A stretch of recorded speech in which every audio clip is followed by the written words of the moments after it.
আসসালামু আলাইকুম। আজ আমি আপনাদের সাথে একদম অন্যরকম দুর্দান্ত একটি রেসিপি শেয়ার করব।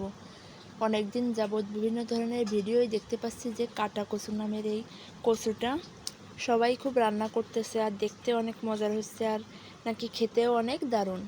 তো আজ আমরা নিজেদের বাড়ির পাশে যে বাগান ছিল এখান থেকে এই কাটা কচুর যে ভিতরের একদম জালি ডগাগুলো ছিল সেগুলো সংগ্রহ করলাম, করে এগুলো কুটে নেব, সুন্দরভাবে বেছে নেব। এগুলো রান্না করলে নাকি অনেক মজাদার লাগে সেজন্য। তো দেখুন আমি অনেকগুলোই একদম যেগুলো তাজা সেগুলো নিয়ে নিয়েছি ভিতরের থেকে একটা করে ডাগা। তো এইগুলো আমরা কুটে নিয়েছি ভালো করে।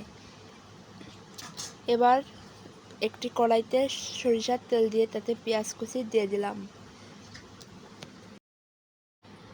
পেঁয়াজটা দেওয়ার পর এবার দিব বাকি মশলাগুলো, আদা বাটা, রসুন বাটা, শুকনো মরিচ বাটা। তারপর দিয়ে দেব কিছু গুঁড়ো মশলা, ধনিয়া গুঁড়ো, জিরা গুঁড়ো ও গরম মশলা গুঁড়ো। এগুলো দিয়ে ভালোভাবে এই মশলাটা ভুনা করে নিব হালকা পরিমাণে পানি দিয়ে। এই কচু নাকি খেতে অনেক মজার, তাই আজ আমরা নিজেরাও বাসায় ট্রাই করছি। তো আশা করি এই ভিডিওটা আপনাদের ভালো লাগবে। তো দেখুন আমার সব মশলাই প্রায় দেওয়া হয়ে গিয়েছে। এবার আমি এতে অল্প পরিমাণে পানি দিব। তারপর লবণ হলুদ দিয়ে ভালোভাবে মশলাটা কষিয়ে নিব।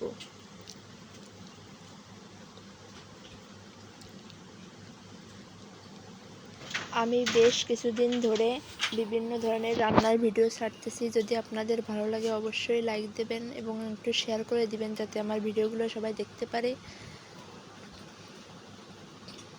তো দেখুন আমি পানি দিয়ে দিলাম। এবার এই পানিটা একেবারেই কষিয়ে শুকিয়ে নিব।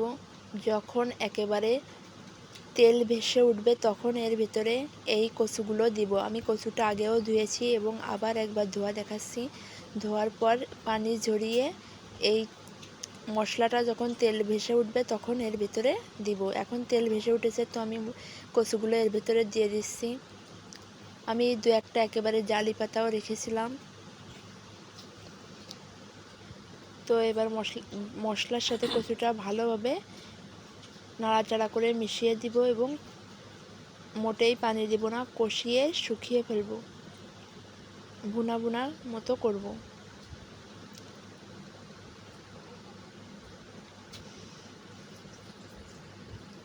তো দেখুন অনেকটা শুকিয়ে আসছে এর ভিতরেই। বেশিক্ষণ লাগেনি আমার এটা রান্না করতে।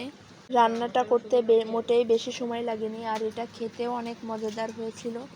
তো দু এক সময় অন্যের ভিডিও দেখেও রান্না করলে রান্নাটা ভালো হয়, এটাই বুঝলাম এর থেকে। তো আপনাদেরও যদি ভালো লাগে অবশ্যই একটা লাইক দিয়ে দেবেন এবং শেয়ার করে দিবেন। তো দেখুন রান্নাটা দেখতে কত সুন্দর লাগছে আর খেতেও দারুণ হয়েছিল। আশা করি আপনাদের ভালো লাগবে। তো এই রান্নাটা আমরা প্রথমবার ট্রাই করলাম। আমাদের সবার কাছে তো অনেক ভালো লেগেছে, আশা করি আপনাদেরও ভালো লাগবে। তো আল্লাহ হাফেজ।